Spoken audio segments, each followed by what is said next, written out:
Welcome to the VET S.O.S. Veteran Educational Resources Spotlight. Remember, don't drown in the sea of transition. Grab the VET S.O.S. Lifeline. VET S.O.S. is brought to you by the Who You Know Network and is a proud member of the Parade Deck community. I'm here with co-host Sean. How are you doing today?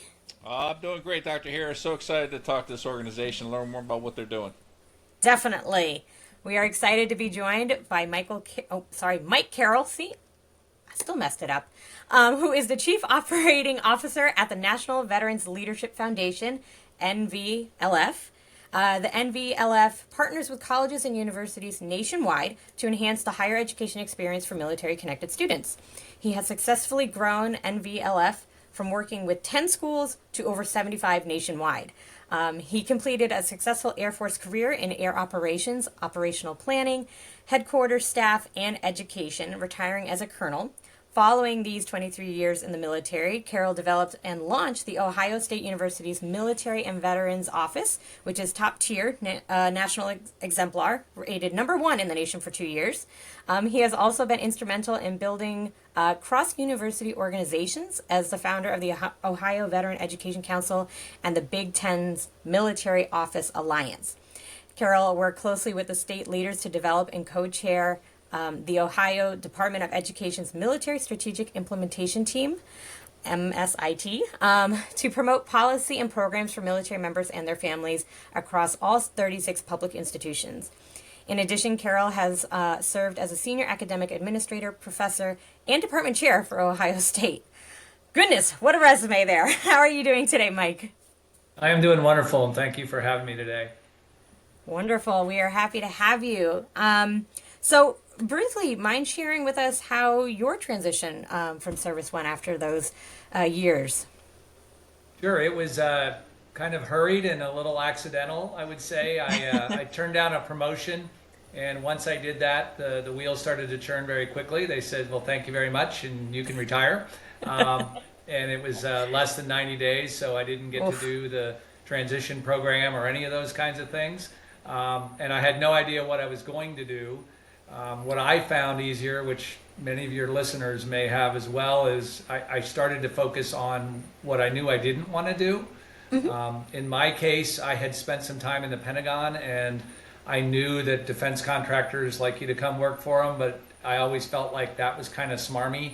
You go back to your friends that were still in uniform and try and sell them something. And so I wanted no part of that.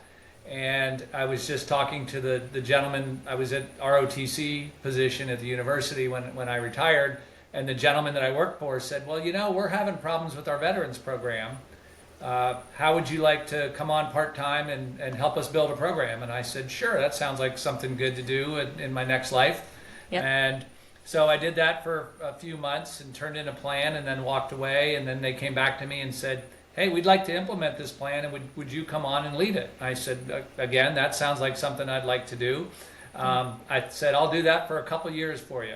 And that turned into be about 12 years that I worked for the university.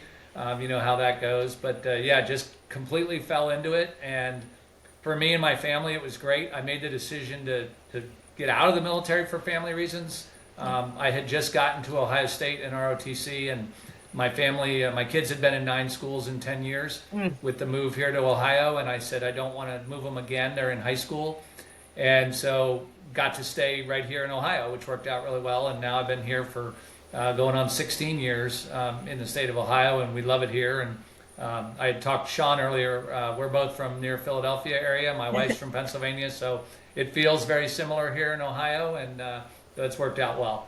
So I got lucky with it. But, you know, I focused on what I didn't want to do, and then the priorities that I had going into an organization. I did know a couple things. I wanted to work somewhere that the mission was about something bigger than yourself and not just the bottom line dollar. And then the other thing I had, and this is going to sound corny, but I wanted to work at a place where people enjoyed what they did and where they were. And I found both of those at the university. Oh, all that sounds familiar. I was saying, Sean, I'm sure you have a response to that. And I will say I'm a Penn State undergrad, so working at Ohio State was pretty hard for those years. especially when your football team doesn't beat them all the time. But we beat them in almost every other sport. And then the way I said it was both of our schools didn't really like Michigan, so it worked out pretty well. No offense to your Michigan viewers here. It's okay. It's all good. Friendly rivalries. Yes. Oh yeah. No, I focus pretty much and I don't know that it was as intentional, but when I was coming out, I used Veterati a lot, and I was testing out all these different areas that I thought I could do based on training or education or experience, and that turned into crossing things off the list, and I was able to whittle down really fast all the things that I didn't want to do, and so that, I think that approach is I know it worked for me, obviously worked for you. I think it's a great way to approach things, and once you figure out what you don't want to do, then you can really just focus on the things you do want to do. And I've worked with a lot of veterans transitioning since then, and that seems to be a very common and effective way to start, at least, because usually people have 2 or 3 things they just do not want to do, and that's a great place to start. Absolutely. Yep. So tell us a little bit about National Veterans Leadership Foundation. What are you guys doing with this? Sure. So Dr. Hira mentioned our mission statement up front. We partner with universities to make the experience better on campus for military connected students. And when I say that, it's broad in the entire sense. So it's folks that are still serving, active guard and reserve. It's folks that have served the veterans. It's their family members as well. And then those who are going to serve, ROTC. So all of our programs that we work with universities and everything we do is open to that full group. And if a university doesn't embrace that full group, we probably won't work with them. Now, they may not have ROTC on the campus, but I guarantee you they've got the other groups in some form or fashion, particularly veterans and their family members, and that's the bulk of it. We do that through 4 key areas. The first one is probably the most important for your reader or your listeners. It's empowering students as leaders. We believe the military folks want to continue to serve, they want to continue to lead, and so we work with these universities to have these programs on their campuses, and we have 2 signature programs that we do with them. The first is a small one. It's a fellowship program. We just announced our fellows for the coming year, and there's going to be 25 of them at different universities across the country. And we'll bring them into Columbus here. We'll give them an experience, send them back to their campuses with, for lack of a better term, more tools in their tool belt that they can use to help their fellow military connected students. And then our big program is what we call the Military Community Advocate, or the MCA. Of course, we have acronyms just like the military. But this is a service scholarship, and we seed fund these at universities, and it allows a student to get a leadership position somewhere on the campus they're placed, and we don't care where that is. That's up to the school and the individual student. It's great to be the vice president of the barbecue club, and we hope that they do that, but these kind of positions are usually somewhere that's more of a leadership opportunity. So it might be in career services or disability services or the College of Social Work or business, whatever it might be. And we give them a small scholarship to do that work and some programming dollars. And then the other piece of it is we help the universities learn how to raise money in this space. And we hope that down the road, they'll raise their own money and have more of these. And we've seen some great success. This was a program we started at Ohio State years ago, and we've taken it nationally. At Ohio State, we started with 7 students. Gentlemen helped us get that funding. And then today they're at 35, I think, across, and they're multiple campuses. We started with another one of our schools is Texas San Antonio, and we started with 3 there that we seed funded. They're just over 30 this year. We have a few other schools that are starting to get in the 8, 9, 10 range. So it takes a little while. But these folks can go off and do things, and they're, in the military terms, we call them force multipliers. So that's what they're out there to do to help. The other areas are working with the university themselves. We call them our client, even though that we know the students benefit, but the way higher ed works, you've got to work with those offices. Yep. But we grow community support, so we give grants to universities that they can use for an event or a program that raises the profile of these students, and it engages their alumni and their donors, things like that. We have a national conference that we call the Leadership Forum. We invite universities, and it's not just the Veterans Office, but we certainly want them there. But it's It's who they work with. So we'd like them to bring their career services, their communications folks, their fundraisers, their academic leaders, because we really believe the whole of the university is how you help with this folks. And then the last thing we do is we help them build career partnerships. And that could be introducing them to companies that want to hire veterans, but it's more so through a couple programs. Those MCAs I mentioned, this year we started having them around career clusters. So we did entrepreneurship and health and wellness this year. We're going to add STEM into the mix next year, and we'll continue to grow those out to give the students opportunities. And then we've partnered with a group called OPLIGN, which, Sean, you may have had them before or have been talking to them a little bit. It's a wonderful organization. It's a completely veteran-owned group, and they provide a tool for military connected to pop in. And what I like about it is most of our universities work with an organization called Handshake to post their jobs, and it's a great group, and it's a great platform. It has any given day 25 to 50,000 jobs available, but OPLIGN has about 500,000 jobs available on any given day, including everything in Handshake, everything in the federal government. And the neat thing is you can go in there, you can put in all your education credentials and the certificates you've earned, all those kinds of things. But then it has a whole section that you can get really detailed on your military experience. And then it'll spit out, here's all the jobs across the world. And you can say, well, I only want them in the Southeast. And then it'll shrink that down. Or what if I got this certificate? And then they say, oh, it'll open up these other 50 jobs. It's really customizable. If you go to our website, under Jobs for Students, you'll see Service Grad Line. It is an OPLIGN product, but it's tailored for us to do both the education piece and the military experience. So it's really cool. So I would highly recommend that for anyone who's looking for a job, to start using that platform. It's free to the veteran and their family members forever. They work with companies like Amazon, Intel, all these kind of companies are on there, and they post their jobs for free. And then they have a proprietary tool that pulls open jobs off the internet and the federal government every night. It's pretty cool. That's such a great integration. Right? I mean, you talk about, Yes. yeah, because we were talking about, one of the organizations, one of the schools we're going to have on it is starting to focus on a whole veteran hiring type solution. Looking forward to learning more about that program and what they're going to be doing. But to me, it sounds like a perfect marriage almost between your organization and what these schools are trying to do now to help. One of the things, partnering with OPLIGN, fantastic group. Yeah, one of the things we will tell students or anyone who's looking on OPLIGN, it's at the end of the day, it's a tool. It's the best tool out there, I believe. But if you don't do some of the other things that you should be doing to be competitive, it's a tool that's going to show you a lot of jobs that you're not going to get interviews for.